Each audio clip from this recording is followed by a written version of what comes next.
reasonable period. Reasonable period, sasa unajua Kiswahili inaleta tabu. David Mwere utasafsiri. Reasonable period in these circumstances would include how long would it take to prepare to hold an election in 290 constituencies, 47 counties times 2 because of women reps and senators. Registration of those Kenyans who may not have been registered as voters. The current pandemic situation prevailing not just in Kenya, but throughout the world, all those circumstances would need to be considered. Of course, elections are not just a walk in the park. They require to be financed. So all those processes, anybody taking any action to actualize the advice, if it ever was to be actualized, would need to take into account all those factors. So I don't think that there's no hurry. That's why at the commission we have said, let there be calm. There's nothing to panic about.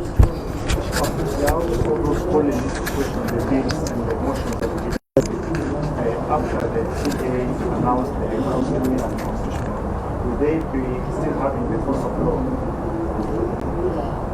The current Chief Justice was appointed by the 11th Parliament.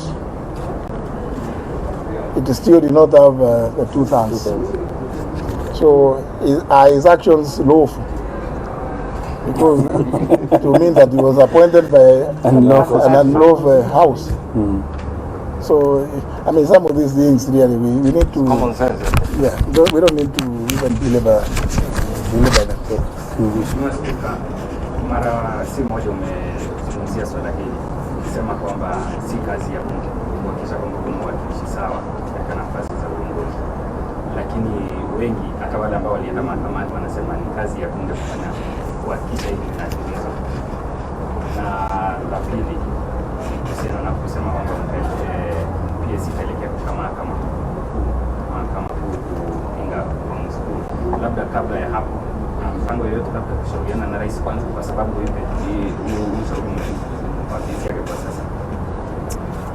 hatuone haja yote ya kuelekea upande huo.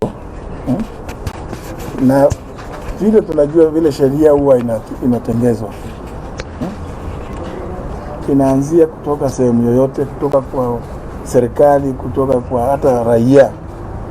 Wamepewa haki ya kuleta petition, kuuliza bunge litengeze sheria aina fulani.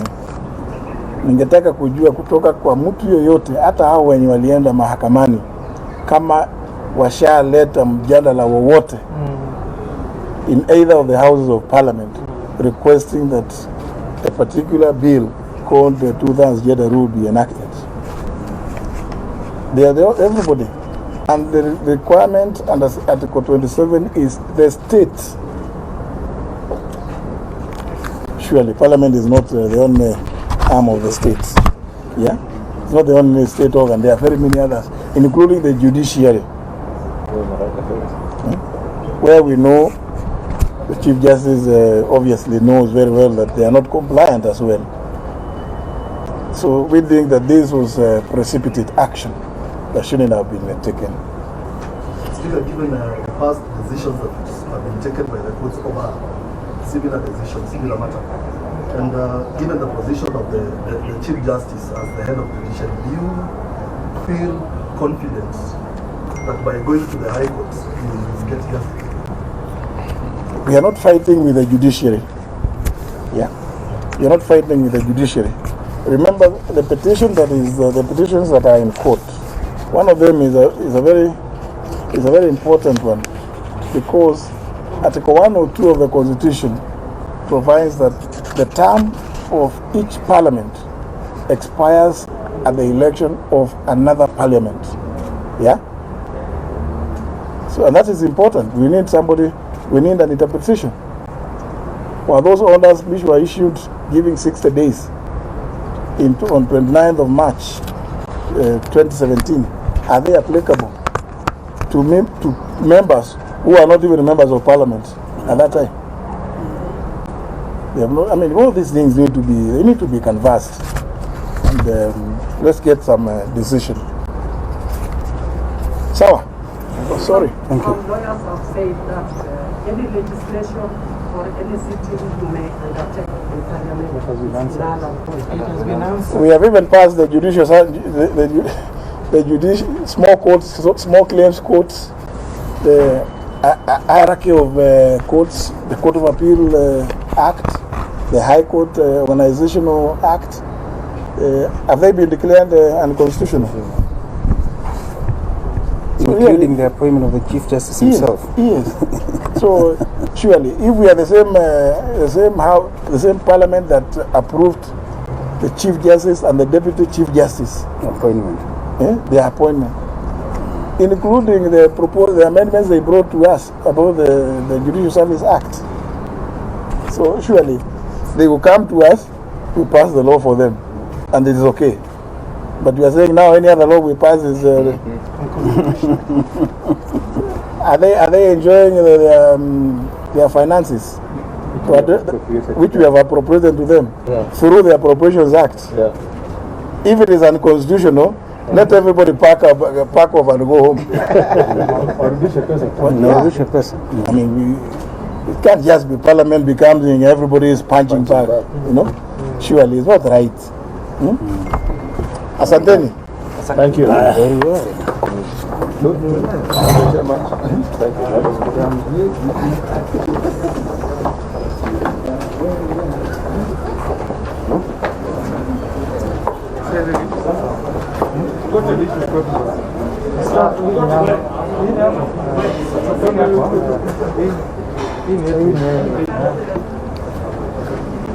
International.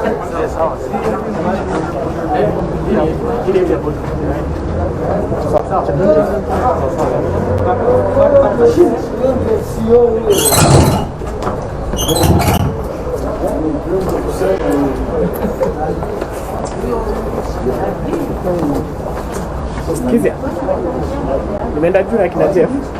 Let me sort the photos. Let me get the photos from kina Jeff.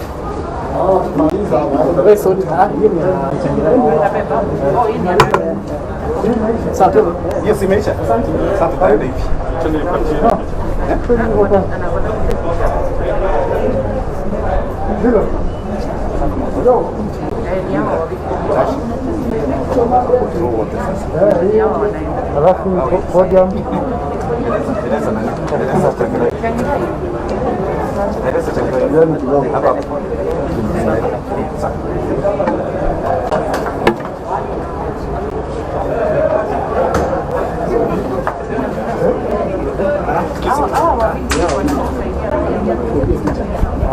Wini? Yeah, kina Nyamita iko wapi?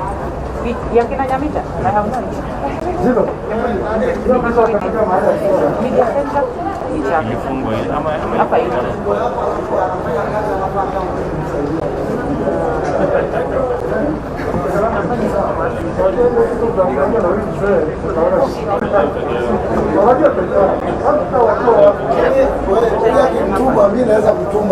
Poinda.